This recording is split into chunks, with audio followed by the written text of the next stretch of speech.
이 본문 가지고 대속죄일 규례에서 십자가를 보다 이런 제목으로 함께 은혜를 나눕니다.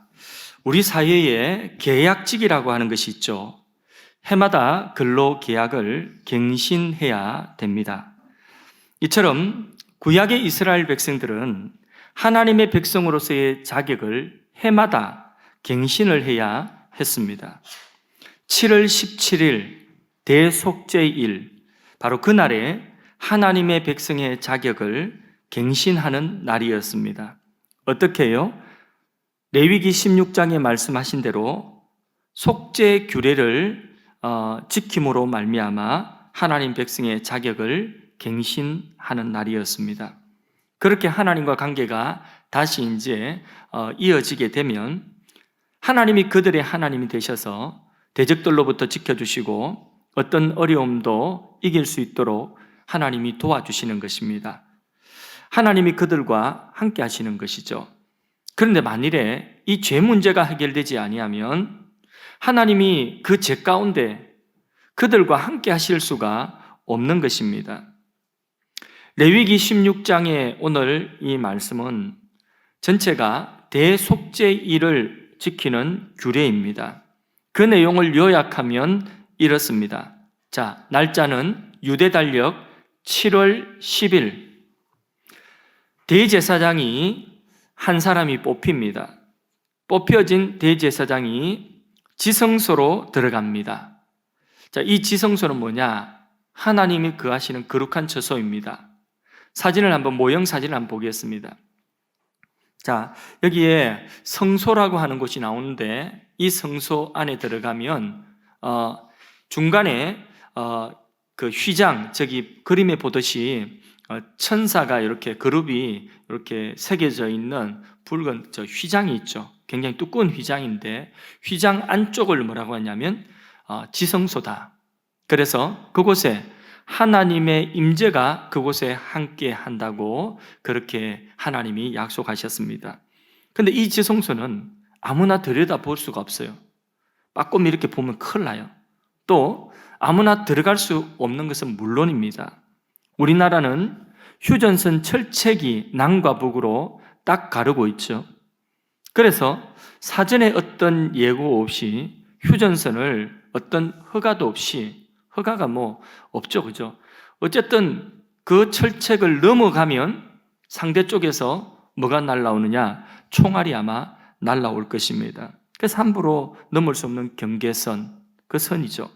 마찬가지로 인간과 하나님 사이에 도무지 넘을 수 없는 경계선이 바로 방금 보았던 성소 안의 휘장인 것입니다. 하나님이 거하시는 거룩한 그 지성소에 인간이 함부로 휘장을 열고 들어갈 수가 없습니다.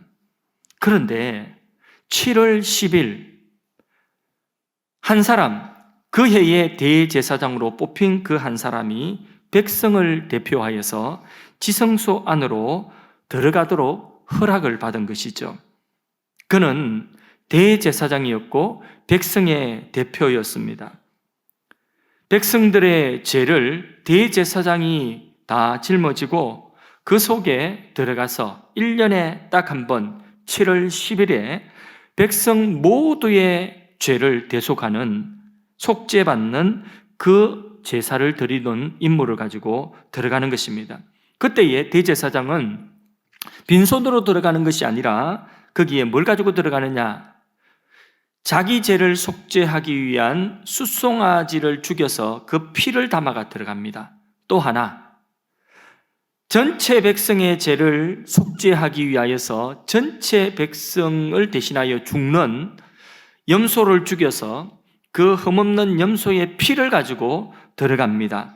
그렇게 지성소에 들어가서 속죄하는 제사를 하나님께 드리는 것이죠. 이것이 대제사장의 임무였습니다. 이 임무를 완수하고 살아서 나오면 백성 전체의 죄가 사하여지고 하나님의 백성으로서 자격이 또 갱신되어지는 거죠. 그 속죄의 효력은 얼마나 지속될까요? 1년. 그래서 다음 해 7월 10일 대속죄일에 똑같이 갱신을 해야 돼요. 똑같은 규례를 반복해야 되는 것입니다. 이날은 너무 중요한 날입니다. 구약 이스라엘 백성들이 1년 중에서 가장 중요한 날이 바로 이 대속죄일이었습니다. 이 날에 하나님 앞에 나가서 속죄를 받지 못하면 이스라엘이 하나님의 백성으로 받아들이지 않는 거예요. 왜? 죄 가운데 있기 때문에 죄 가운데 하나님이 함께 한다는 것은 오히려 더 위험합니다. 하나님이 그 죄를 불로 소멸하시는 하나님이시기 때문에. 이스라엘 백성으로 매년 언약의 갱신은 자신들이 하나님의 백성으로서의 그 자격은 자기들이 저기 있는 저 사람보다 조금 더 착한 일하고 저기 있는 저 사람보다 좀 마음 쓰는 게 예쁜 그런 조금 더 착한 일하고 잘 사는 게 문제가 아니었어요.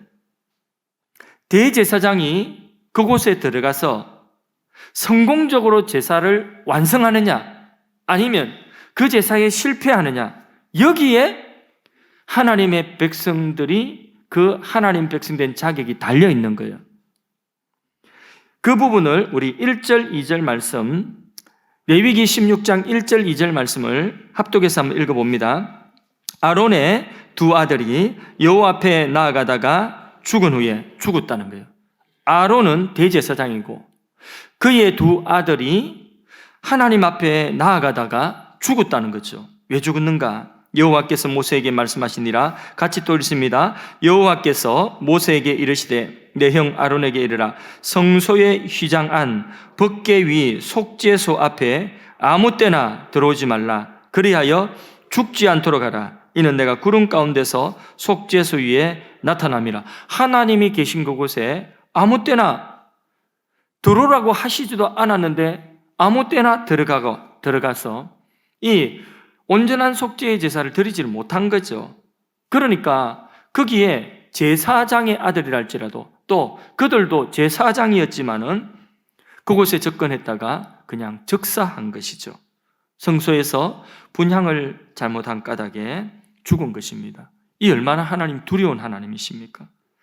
하나님이 죄에 대하여서 이렇게 불로 소멸하는, 죄에 대해 이렇게 심판하는 하나님이신 것을 우리에게 보여주고 있는 한 장면이에요. 이 지성소 안에는 뭐가 들었느냐? 하나님의 임재를 상징하는 하나님의 언약궤가 딱 하나 들었어요. 딴 거 없어. 그 언약궤 한번 그림을 잠깐 아시는 분은 아시겠지만은 한번 보도록 하겠습니다. 이게 언약궤 모형입니다. 저렇게 생긴 거예요. 그런데 저 언약궤는 아카시아 나무로 제작을 합니다. 아카시아 나무로 저렇게 빚어서 만드는데 거기에 어깨에 매도록 궤를 메고 전체를 뭘로 사느냐? 전체를 순금으로 덧입힙니다. 그래서 전체 순금처럼 이렇게 보이는 것이죠. 그런데 밑에 저 상자 위에 저 천사가 얹혀져 있는데 천사가 얹혀져 있는 저 뚜껑, 그 언약궤 상자의 뚜껑을 뭐라고 하느냐 하면 그 뚜껑을 속죄소다.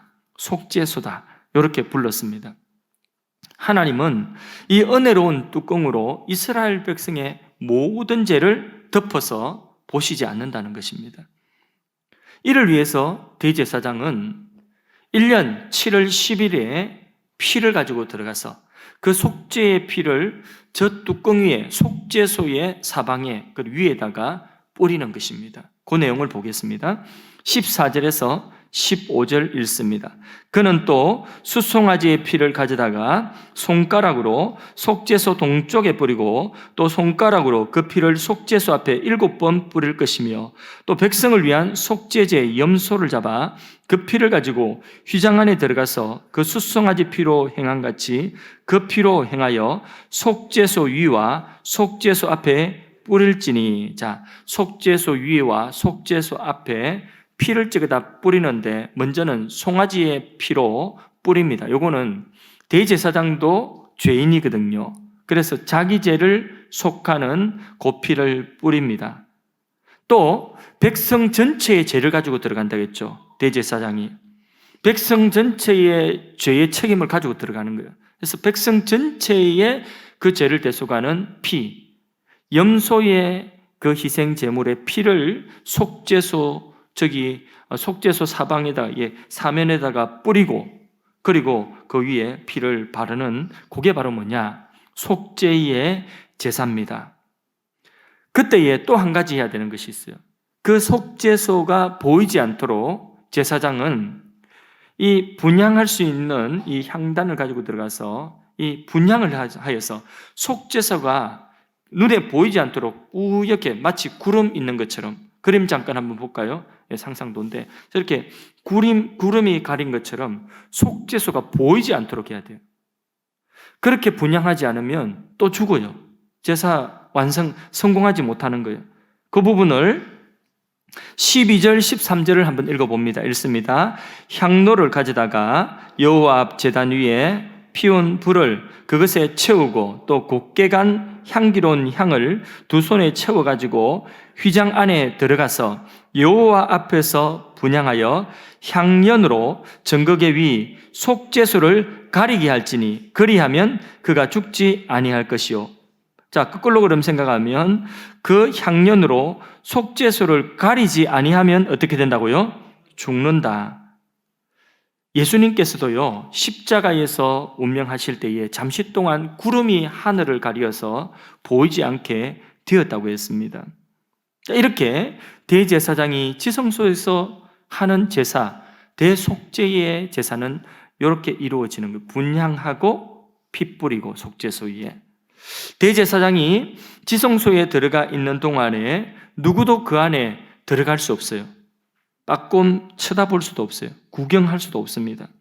자, 17절 말씀 그 부분을 한번 읽어봅니다. 그가 지성소에 속죄하러 들어가서 자기와 그의 지방과 이스라엘 온 회중을 위하여 속죄하고 나오기까지는 누구든지 회막에 있지 못할 것이며, 안에뿐만 아니라 그 회막 밖에 있어야 돼요.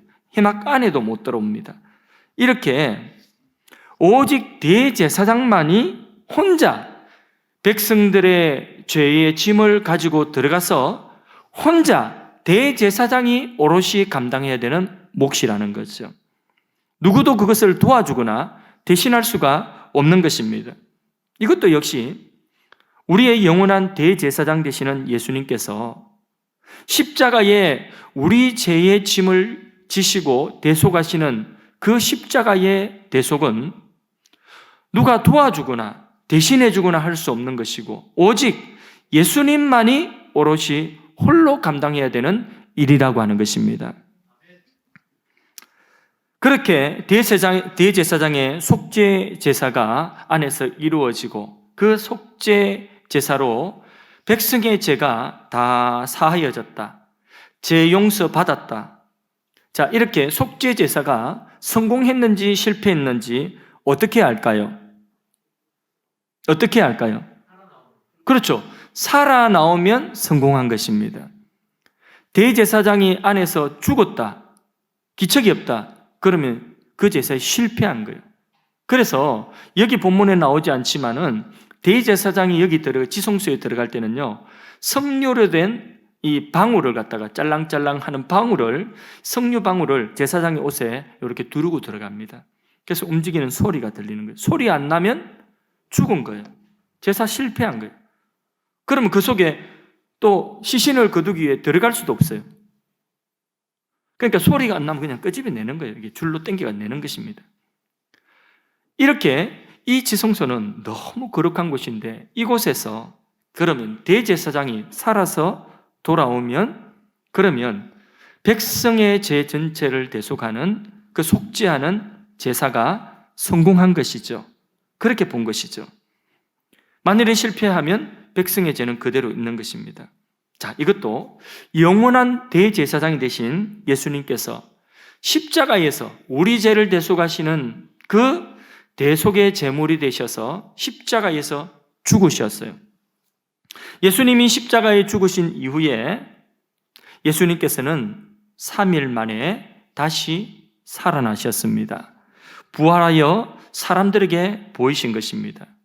무덤 문을 열고 나오셨다는 것은 무엇을 이야기하는 거죠?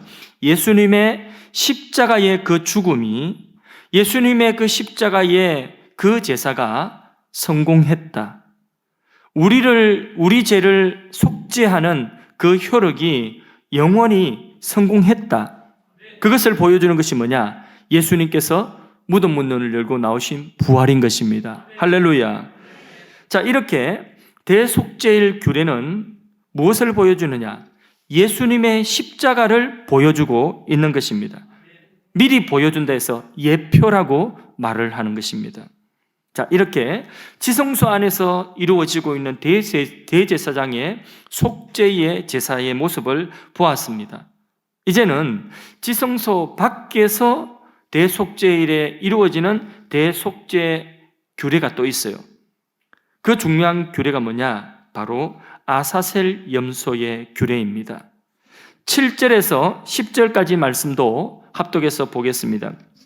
또 그 두 염소를 가지고 회막문 여호와 앞에 두고 두 염소를 위하여 제비 뽑되 한 제비는 여호와를 위하고 한 제비는 아사셀을 위하여 할지며 아론은 여호와를 위하여 제비 뽑은 염소를 속죄제로 드리고 아사셀을 위하여 제비 뽑은 염소는 산채로 여호와 앞에 두었다가 그것으로 속죄하고 아사셀을 위하여 광야로 보낼지니라. 자, 대제사장은 이스라엘 백성 전체의 죄를 대속하기 위해서 염소 2마리를 선택합니다. 그렇게 선택되어진 염소 2마리, 그 중에 하나는 제비 뽑아서 여호와를 위한 것으로, 또 하나는 제비 뽑아서 아사셀을 위한 것으로.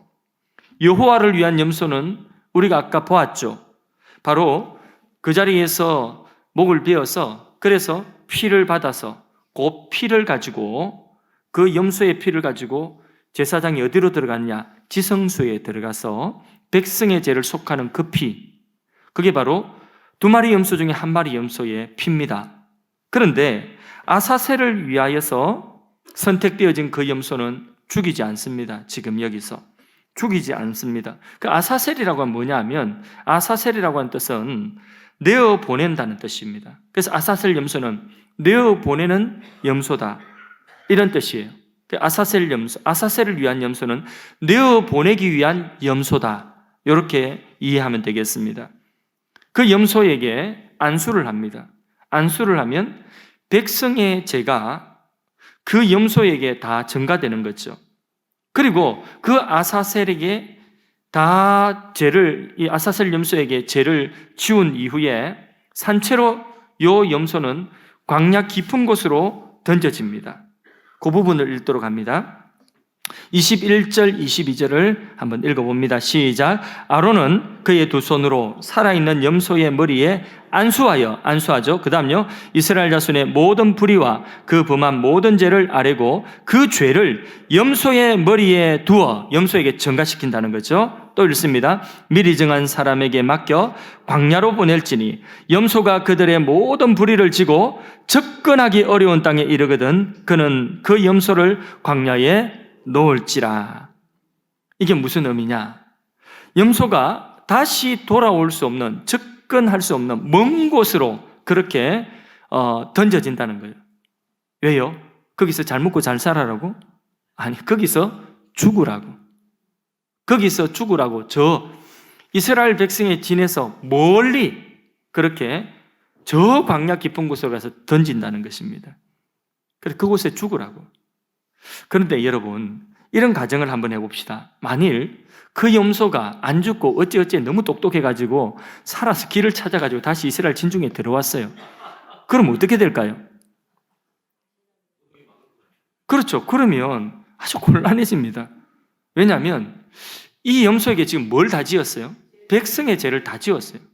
그래서 백성의 죄를 지고 광야 저 먼 곳으로 갔다. 그곳에 죽었다. 그러면 백성의 죄는 이제는 멀리 옮겨졌다는 뜻이에요. 근데 이놈이 살아 돌아오면 곤란해지죠. 백성의 죄가 그대로 돌아오는, 염소가 살아 돌아오는 게 문제가 아니라 죄가 다시 이스라엘 백성 중에 있어서 하나님이 그들의 하나님 될 수 없고 하나님 백성이 될 수가 없는 거예요. 그들 가운데 하나님이 함께 하실 수가 없는 거예요. 그러니까 실제적으로는 이렇게 했다더라고요. 전성을 보면 염소를 광야 깊은 곳에 가서 벼랑이 있죠. 벼랑이 그냥 밀떨어서 그렇게 죽였다고 하더라고요. 근데 이제 그거는 모르겠고, 어쨌든 간에 이 아사셀 염소는 뜻이 뭐냐? 백성의 죄를 짊어지고 광야 깊은 곳에 가서 백성과 완전히 동이서에서 먹은 것 같이 백성의 제가가 멀리 옮겨졌다, 그런 뜻인 것입니다. 이처럼 아사셀 염소는 그렇게 광야에서 죽어야 되는 희생양이죠. 그런데 이것도 무엇을 보여주느냐 하면, 예수님께서 공생애를 시작하실 때에 예수님께서 세례요한에게 세례받기 위해 광야로 나가셨죠. 그때에 세례요한이 예수님을 보고 뭐라고 이야기했습니까? 보라, 세상 죄를 지고 가는 하나님의 어린 양이로다. 우리는 어린 양 이렇게 한글로 번역되어 있지만은 사실 이 어린 양이라고 하는 것은 사실 구약 성경에 나오는 제사에 사용되어지는 염소, 양, 요거는 같은 거예요. 구별이 없어요. 그래서 어린 양이다 하는 것은 정확하게 표현하면 이렇게 표현해야 될 것입니다. 내가 레위기에 요 아사셀을 염두에 두고 그 세례요한이 그렇게 예수님을 지목한 것인데, 정확하게는 보라, 세상 죄를 지고 가는 아사셀 염소로다, 그 뜻으로 받아들이면 정확할 것입니다. 예수님은 우리 죄를 위하여서 십자가에서 속죄하신 어린 양이 되시면서 동시에 우리의 죄가를 짊어지시고 동이서에서 먹은 것 같이 우리에게서 이 죄가 멀어지도록, 죄와 상관이 없는 우리에게서 이 죄가 동이서에서 이쪽 끝에서 저쪽 끝에까지, 그러니까 서해안 여기서 동해 바다까지 그렇게 멀리 옮겼다는 것입니다. 끝과 끝으로 옮겼다는 것입니다. 죄와는 이제는 상관없는 그런 사람으로 만들었다는 거죠. 이렇게 대속죄일은 우리 예수님께서 갈보리 십자가의 죽음을 보여주는 바로 그날이 대속죄일인 것입니다. 미리 보여준다, 예표. 그때의 죄인된 우리는 예수님과 함께 죽었습니다. 우리의 죄는 이제 멀리 옮겨진 것입니다. 그리고 다시 누구도 정죄할 수 없는 새 사람으로 거듭난 것입니다. 레위기 16장의 이 말씀은 예수님의 십자가의 현장으로 우리를 인도하는 것입니다.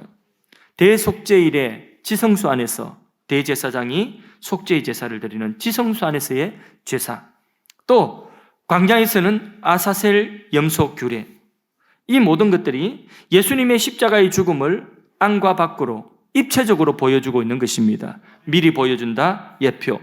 예수님은 자신의 피를 가지고 하늘의 지성소에 오르셔서 우리의 죄를 속죄하셨습니다. 할렐루야. 예수님은 무덤에서 부활하셔서 하나님의 백성들에게 영생을 선물로 주셨고, 예수님의 속죄의 효력이 성공했다. 우리를 위한 속죄의 효력이 성공했다. 이제 다시 우리의 죄는 동이서에서 먼 것처럼 그렇게 멀리 옮겨졌다. 이것을 선언하고 있는 것이 예수님의 부활인 것이에요. 또 이 일은 예수님 홀로 행하셨습니다. 우리는 그것을 바라보고 믿음으로 이것을 수남하면 되는 것입니다. 우리의 죄를 사함받는 이 일에 우리의 행위나 우리의 착한 일이나 우리의 상태나 우리의 기분과 상관이 없습니다. 오직 예수님이 이 제사를 십자가에서 성공하셨느냐 실패하셨느냐, 그것이 우리의 죄 문제가 해결되었느냐 해결되지 못했느냐, 다시 말해서 구원을 받느냐 구원을 받지 못하느냐는 우리의 행위에 달린 것이 아니라 예수님의 십자가의 그 제사의 성공과 실패에 달린 것입니다. 예수님의 십자가의 그 제사는 성공하였습니다. 영원히 성공하였습니다. 할렐루야. 이제 예수를 믿는 자에게는 하나님께로 나가는 천국문이 활짝 열려지게 된 것입니다. 우리는 그것을 바라보고 믿기만 하면 돼요. 그래서 신약 성경은 바로 레위기 16장의 이 대속죄일에 대제사장의 그 제사의 성공을 우리에게 의미를 해석을 해서 분명하게 우리가 딱 먹을 수 있도록 해석해 주셨어요. 히브리서 10장 19절에서 22절 사이 말씀을 보겠습니다. 히브리 10장 19절에서 22절 합독하십니다. 그러므로 형제들아, 우리가 예수의 피를 힘입어 성소에 들어갈 담력을 얻었나니 그 길은 우리를 위하여 휘장 가운데로 열어놓으신 새로운 살 길이요 휘장은 곧 그의 육체니라. 자, 휘장은 뭐라고요? 예수 그리스도의 육체다.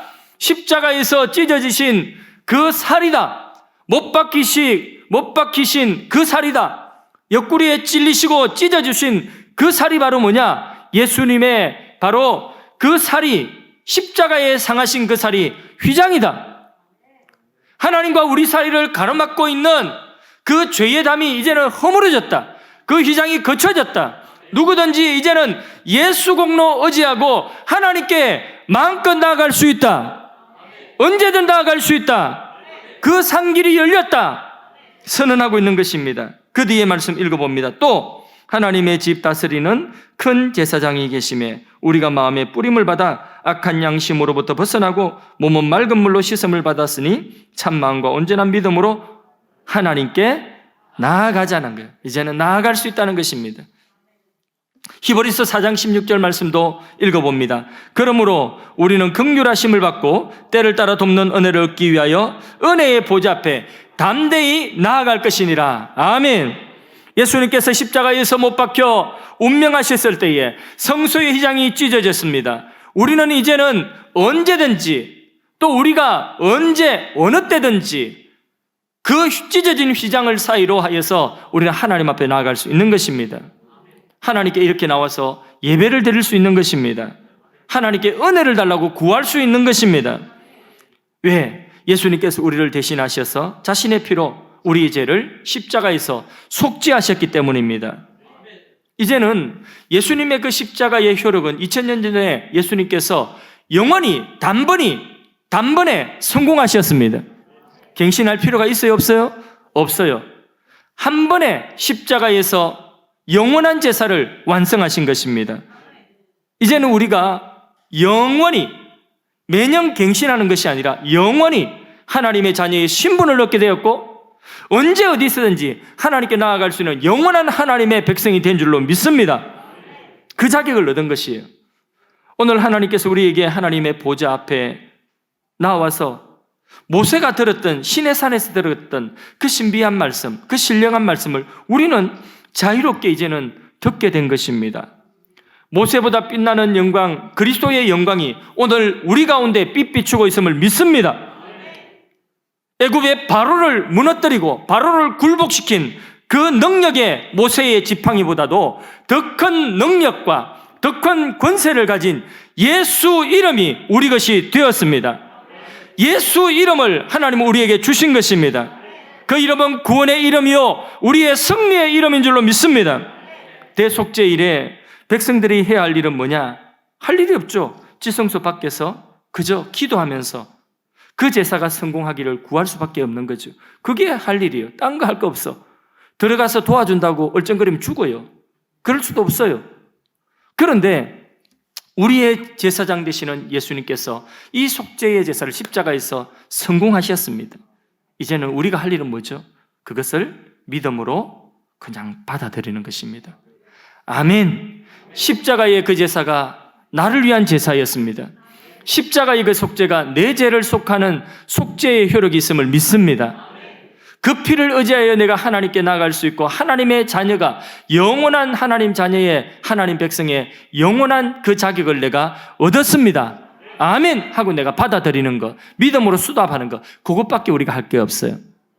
자, 그럼에도 불구하고 레위기 16장에 보니까 대제사장이 다 하는데 근데 백성들에게도 규례를 주셨어요. 백성들에게도 요거는 지켜라 이렇게 말씀하신 것이 있어요. 그게 뭔지 보도록 하겠습니다.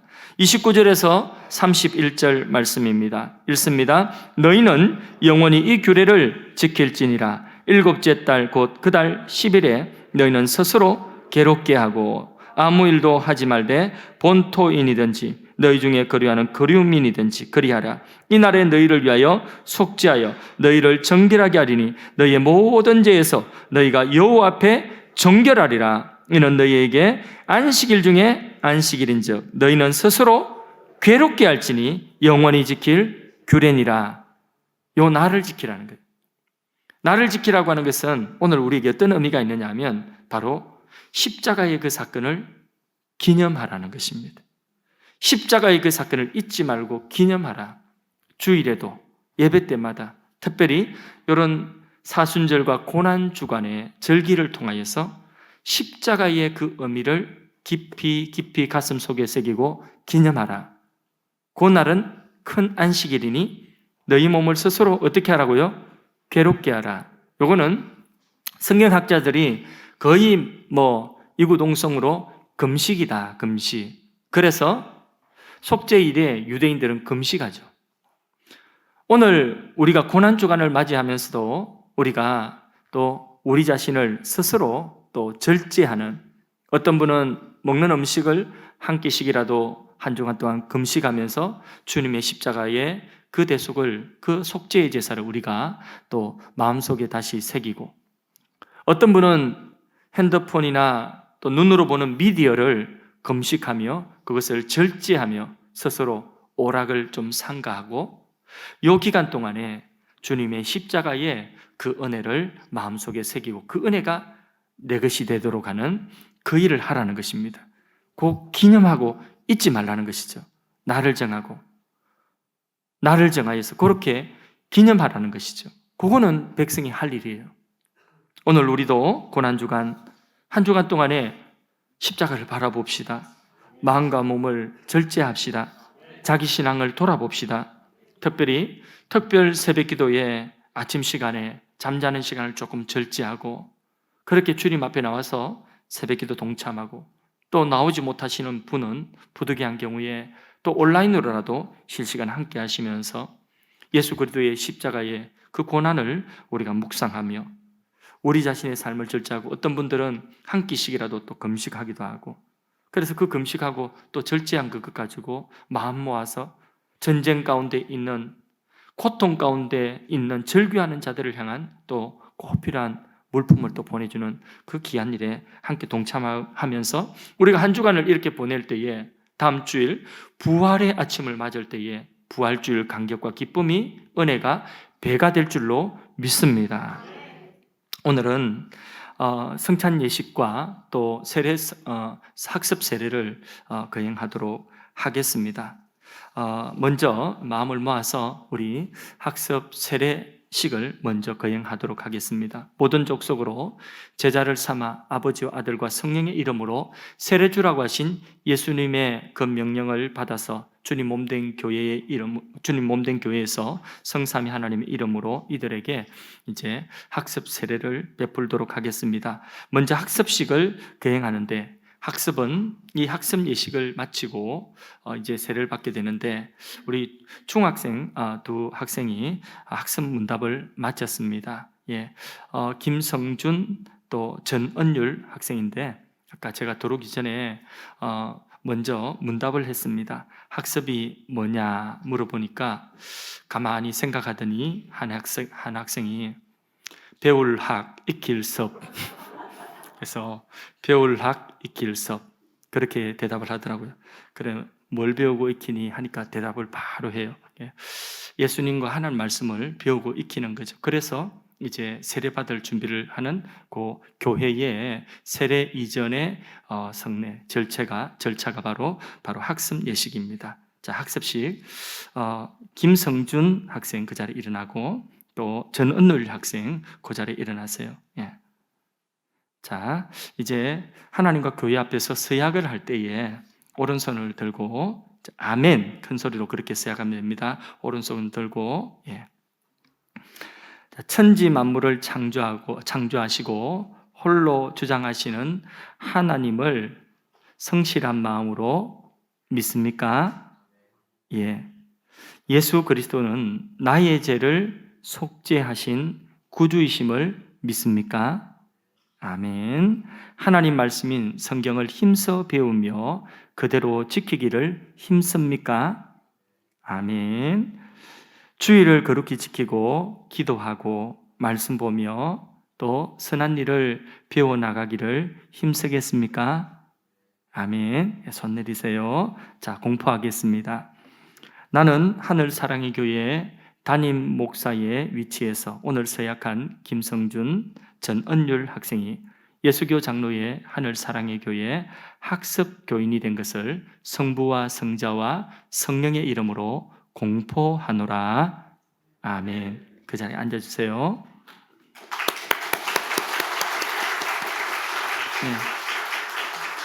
우리 학생들 너무 이쁘죠, 그죠? 참 귀합니다. 앞으로 이 학생들이 어떻게 자라서 하나님 나라에 어떤 일꾼이 될지 정말 기대가 됩니다. 그렇죠? 자, 세례를 베풀도록 하겠습니다. 이 시간에 세례 문답을 마친 박선홍, 안성민, 장여원 성도 앞으로 잠깐 나와주시기를 바랍니다. 이 앞자리로 나와주시기를 바랍니다. 세 분은 앞자리로 나와주시고요. 여기 서시고, 자, 오른손을 드시고 이제 세약을 하도록 하겠습니다. 아멘이라고 약속해 주시면 되겠습니다. 그대들은 하나님 앞에 죄인인 줄 알고 그 죄를 회개하고 그 죄를 버리기로 다짐하십니까? 자신이 주인된 삶이 아니라 예수님이 주인된 삶을 살기로 작정하십니까? 그대들은 죄인을 구원할 이는 하나님의 아들 예수 그리스도밖에 없다는 것을 믿습니까? 아멘. 큰 소리로 아멘 해주시면 더 감사하겠습니다. 그대들은 교회 관할과 치리를 복종하며 하나님의 말씀을 부지런히 배우고 전파하기를 힘쓰겠습니까? 아멘. 감사합니다. 주일 성수 봉사생활 신앙 성장을 위해서 열심히 순종하며 또 주의 도를 따르기로 작정하십니까? 아멘. 감사합니다. 손 내리시고 이제 앞으로 나오셔서 그 세례 베풀도록 하겠습니다. 앞으로 나오시고요. 그 방석에 잠깐 불편하지만은 무릎을 꿇으시면 되겠습니다.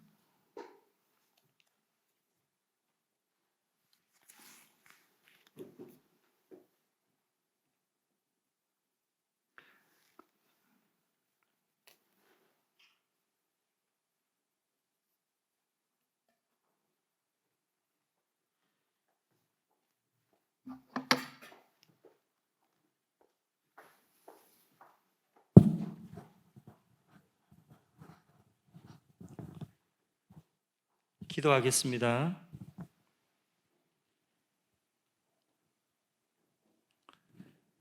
예수 그리스도를 구주로 믿어 하나님의 자녀된 박선홍에게 내가 성부와 성자와 성령의 이름으로 세례를 주노라. 아멘. 예수를 구주로 믿어 하나님의 자녀가 되고 구원받은 안성민에게 내가 성부와 성자와 성령의 이름으로 세례를 베푸노라. 아멘.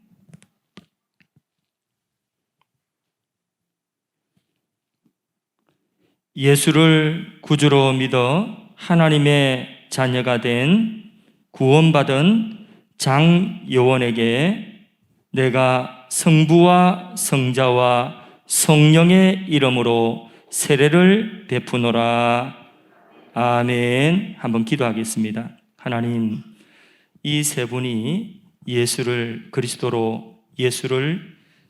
주인으로 믿어서 이제 영원토록 예수님과 떨어지지 아니하고 동행하는 삶을 살고자 작정하여 세례를 받았습니다.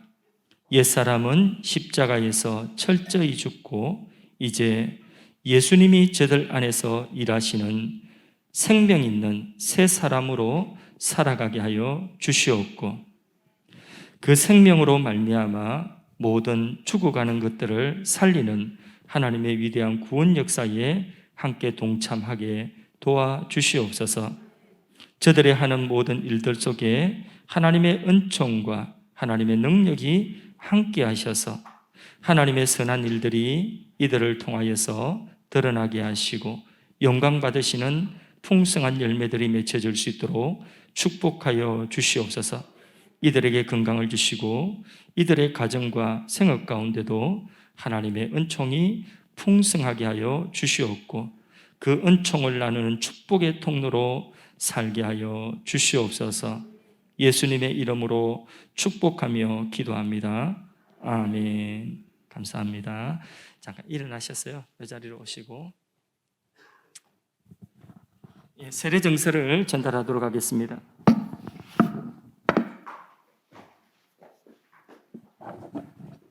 세례 정서 이쪽으로 오시고요. 세례정서 이름 박선홍 1967년 11월 3일생. 이 사람은 2022년 4월 11일 예수 그리스도를 구주로 고백하며 성부와 성자와 성령의 이름으로 세례를 받고 하늘사랑의 교회 세례교인이 되었음을 증명합니다. 우리가 살아도 주를 위하여 살고 죽어도 주를 위하여 죽나니 그러므로 사나 죽으나 우리가 주의 것이로다. 이를 위하여 그리스도께서 죽었다가 다시 살아나셨으니 곧 죽은 자와 산 자의 주가 되려 하심이라. 로마서 14장 8절에서 9절. 주후 2022년 4월 10일 하늘사랑의 교회 집내 목사 장윤석.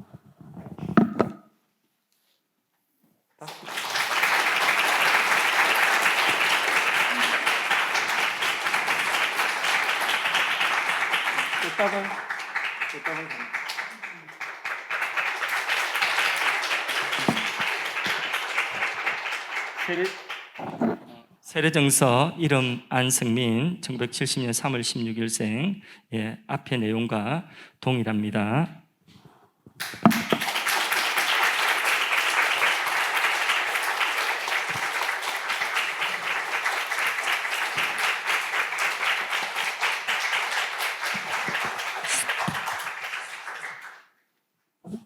세례정서 이름 장여원 2003년 10월 20일생. 내용은 전과 동일합니다.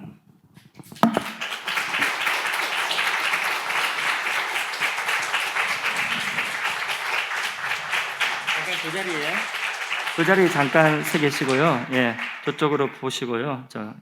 보시고 공포하도록 하겠습니다. 나는 하늘사랑의 교회 담임 목사로서 오늘 서약한 박선홍, 안승민, 장여원 성도를 예수교 장로의 하늘사랑의 교회 세례교인 된 것을 성부와 성자와 성령의 이름으로 공포하노라. 아멘. 잠깐 한번 사진 한번 저도 같이 찍을게요.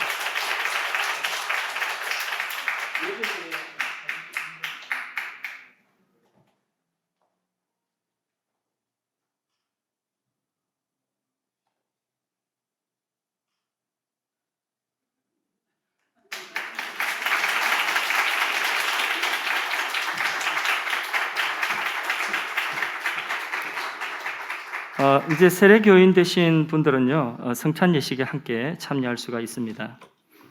지금 이 시간에는 성찬 예식을 진행하도록 하겠습니다.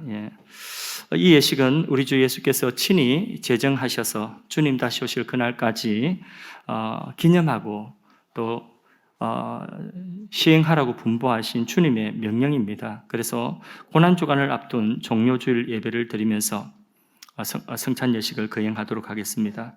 세례받은 교인 가운데서 혹시 개인용 성찬기 지참하지 않으신 분, 제 것도 하나 좀 주시고요. 혹시 손 들어 보십시오. 손을 들어 표시해 주시고 계속 좀 들고 계십시오. 들어오시면서 개인용 성찬기 지참하지 않으신 분, 또 이쪽에 보시고요. 손을 들어 표시해 주십시오. 저쪽에도 계시고요. 개인용 성찬기, 성찬기 받았어요? 반주자? 다 받으셨죠? 성찬 예식은요, 세례교인 이상 그렇게 참여할 수가 있습니다. 세례를 받지 않으신 분이나 또 마음에 큰 양심의 자책이 되시는 분이 혹시 계시다고 한다면 참여 안 하셔도 되겠습니다. 먼저 성찬 예식을 진행하기 앞서서 다 같이 한번 우리 자신을 돌아보고 성찬 예식 참여할 수 있도록 자신의 한 주간의 삶의 허물이나 또 연약한 부분들 주님의 십자가의 은혜에 구하면서 주의 피와 살을 먹고 마실 수 있는 그런 내 마음의 준비가 될 수 있도록 그렇게 한 1분 정도 마음을 정돈하시면서 기도하시기 바랍니다.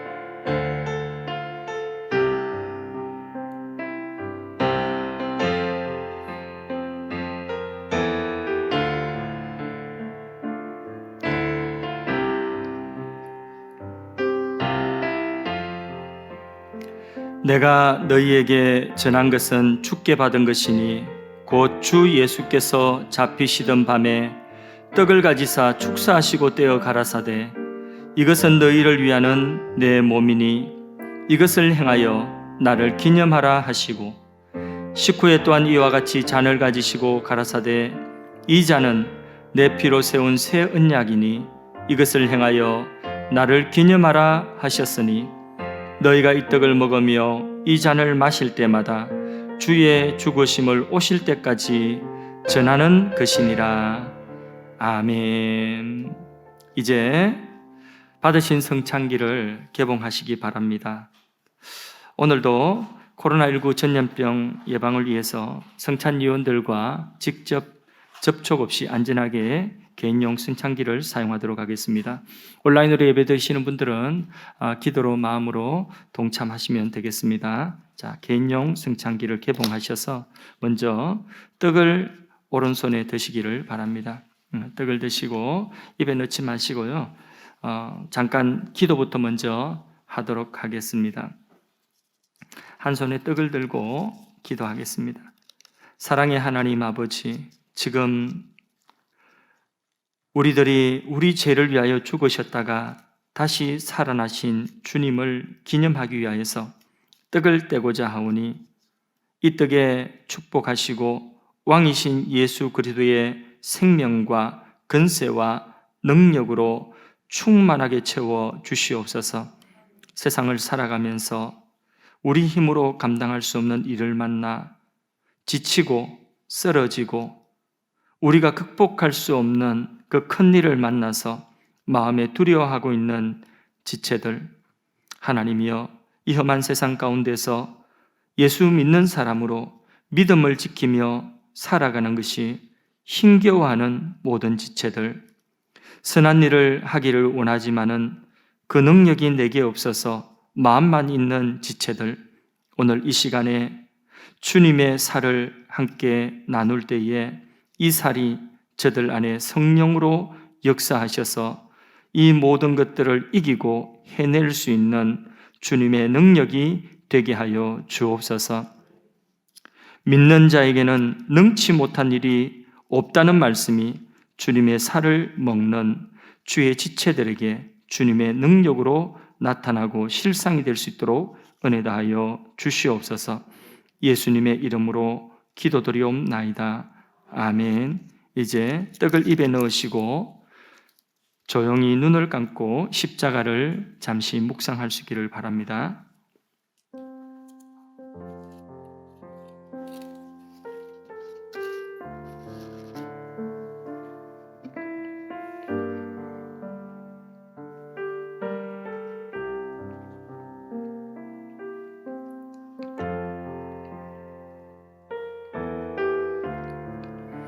저희가 먹을 때에 예수께서 떡을 가지사 축복하시고 떼어 제자들을 주시며 가라사대 받아 먹어라 이것이 내 몸이니라 하시고 우리를 위하여서 살을 찢어 주신 예수님의 그 살은 우리와 연합하여서 예수님과 내가 뗄래야 뗄 수 없는 예수님과 연합되어진 그런 한 몸이 되어졌음을 우리에게 다시 확인시켜 주시는 떡인 것입니다.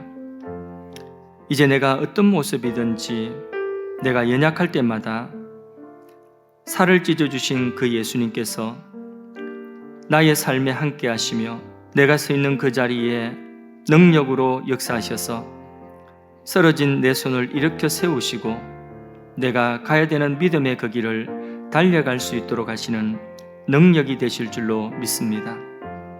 이제 성찬기에서 잔을 손에 드시기 바랍니다. 분잔 나누겠습니다. 잔을 개봉하시고요. 양손에 드시고 역시 기도부터 먼저 드리도록 하겠습니다. 거룩하신 아버지, 저희가 주의 피로 맺으신 언약의 잔을 이 시간 손에 받고 있습니다. 이 잔을 받고 마심으로 예수님께서 흘리신 십자가의 보혈을 더욱더 확실히 믿게 하시고 그 보혈로 우리의 죄가 깨끗하게 씻기움 받아서 새로운 피조물로 살 수 있는 은혜를 다하여 주시옵소서. 예수님의 보혈이 우리의 병든 몸을 치유하는 능력이 되게 하여 주시옵소서. 악한 영이 틈타지 못하게 하는 보호가 되어 주시옵소서. 모든 무너진 것들을 다시 새롭게 세울 수 있는 건설하는 능력이 되게 하여 주옵소서. 우리의 삶에 쓰러져 가는 것들, 생명력을 잃어버리는 그 영역들을 살리는 생명의 능력이 되게 하여 주시옵소서. 죄를 미워하고 죄를 이길 수 있는 능력이 되게 하여 주시옵소서. 하나님의 선한 뜻을 순종으로 나아갈 수 있는 능력이 되게 하여 주시옵소서. 용서할 수 있고 사랑할 수 있고 품을 수 있는 능력이 될 수 있도록 은혜를 베풀어 주시옵소서. 우리를 위하여서 고난의 십자가에서 한 방울 한 방울 피 흘리신 그 고난이 나를 위한 고난이요, 나의 영원한 생명을 위한 고난이요, 나의 영원한 속죄를 위한 고난이요, 하나님의 거룩한 자녀로서 언제든지 하나님 앞에 나아갈 수 있는 길을 열어놓으신 고난인 것을 마음속으로 다시 새기며 감사와 찬송을 올려드립니다. 이제 이 잔을 마실 때에 성령께서 역사하셔서 주님의 십자가에 흘리신 생생한 그 피가 오늘 우리가 이 잔을 마실 때에 성령의 권능으로서 실제적으로 우리 삶 속에 능력을 발휘하게 하여 주옵소서. 예수님의 이름으로 감사 기도드립니다. 아멘. 잔을 마시기 바랍니다.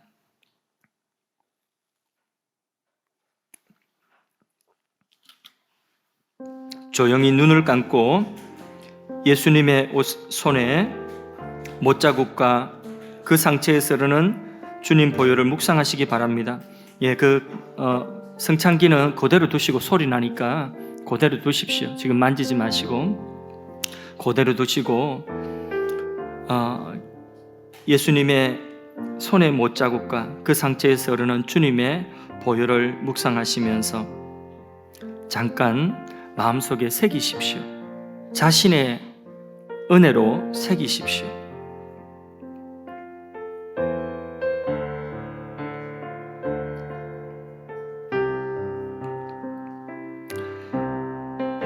또 잔을 가지사 살해하시고 저희에게 주시며 가라사대 너희가 다 이것을 마시라. 이것은 죄 사함을 얻게 하려고 많은 사람을 위하여 흘리는 바 나의 피 곧 언약의 피니라. 아멘. 감정보다는 이제 내 안에 예수 그리스도께서 사시며 남은 나의 생애에 예수님이 떠나지 않고 나와 동행하시며 예수의 사람으로 살기를 다짐하는 의지로서 성찬을 이 시간 받고 다짐할 수 있기를 바랍니다.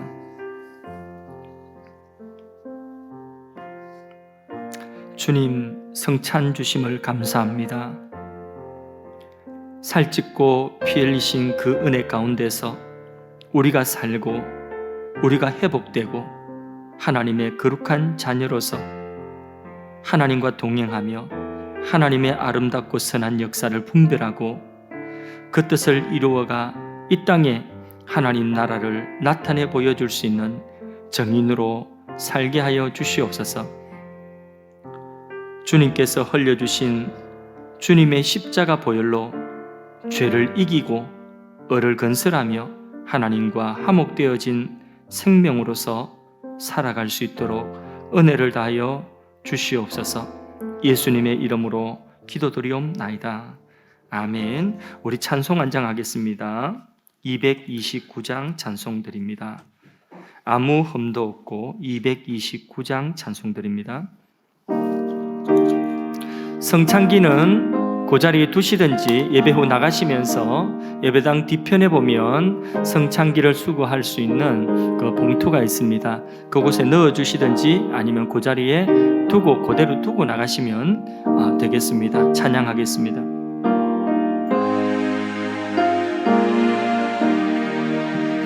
아무 흠도 없고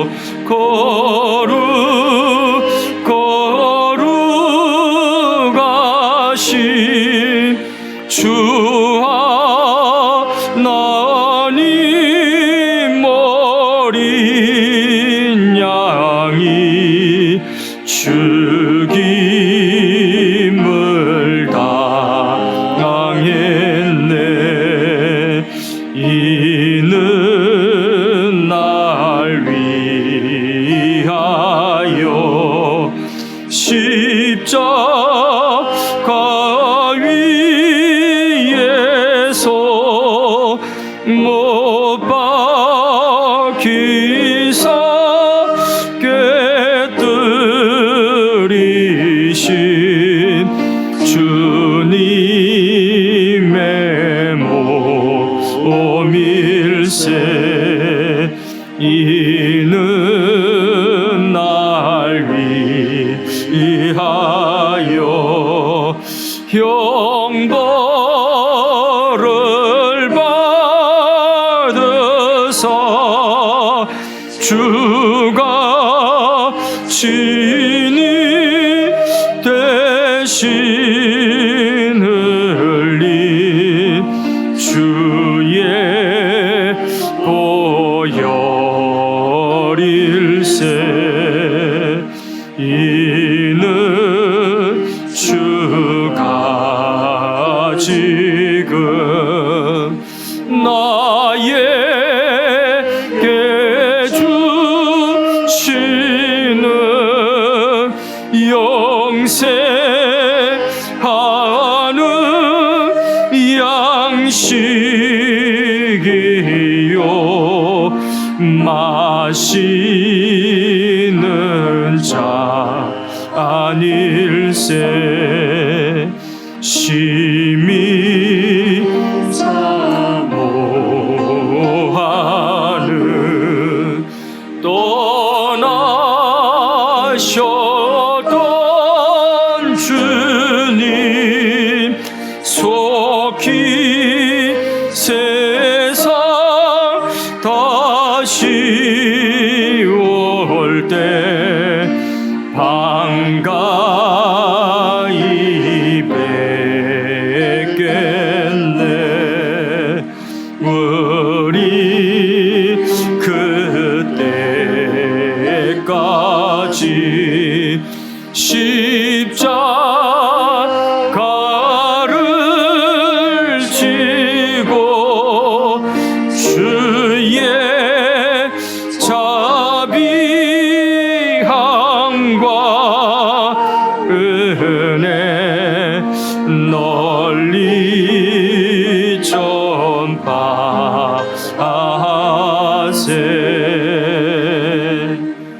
성찬을 다짐으로 여러분들 가운데 다짐하는 그 다짐들을 하나님께 고백하면서 여러분의 각자의 음성으로 하나님께 오늘의 은혜를 고백하고 다짐하며 기도하도록 하겠습니다. 하나님, 우리 아버지, 우리를 위하여서 대속죄의 제물이 되셔서 십자가에서 피 흘려 우리 죄를 속하여 주시고 동이스에서 먼 것 같이 광야 같은 세상에 오셔서 우리 위하여서 하나님의 어린 양이 되셔서 몸 버리고 생명 버리시고 우리 죄를 대속하신 우리의 죄가 동이스에서 먼 것 같이 옮겨주신 예수 그리스도의 은혜를 감사하고 찬양합니다. 예수님을 아낌없이 우리 위하여 내어주신 하나님의 한량없는 이해할 수 없는 사랑을 찬양합니다. 그 사랑과 은혜가 내것되게 하셔서 하나님의 자녀로 거룩한 하나님의 영원한 백성으로 인쳐주시고 떠나지 아니하시며 예수의 영으로 우리와 함께 하시는 성령님의 은혜를 찬양합니다.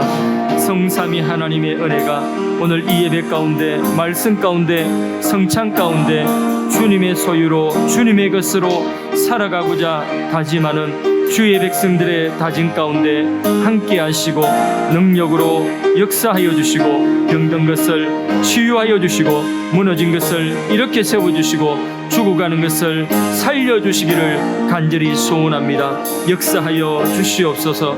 영광을 받아 주시옵소서.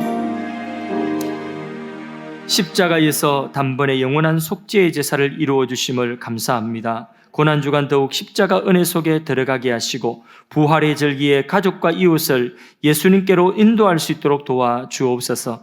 치유의 하나님, 상한 마음을 치유하시고 병든 몸을 치유하여 주시옵소서. 예수 이름으로 영과 육이 온전함을 입을지어다. 악한 영은 틈타지 못할지어다. 하나님, 각색병, 난치병, 암이라도 치유하시는 은혜가 있게 하여 주시옵소서. 가족 건강을 위하여 기도하는 그 기도도 들어주시고 저들의 가족들도 치유가 일어나게 하시고 구원의 역사가 일어날 수 있도록 은혜 다하여 주시옵소서. 코로나로 인하여서 치유받고 있고 또 가족이 격리되어져 있는 모든 가정들 찾아가셔서 위로하시고 빨리 회복될 수 있도록 은혜 다하여 주시옵소서.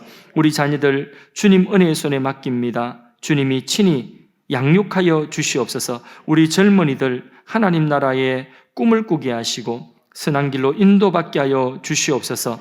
군복무 중인 자녀들을 눈동자처럼 보호하여 주시옵소서.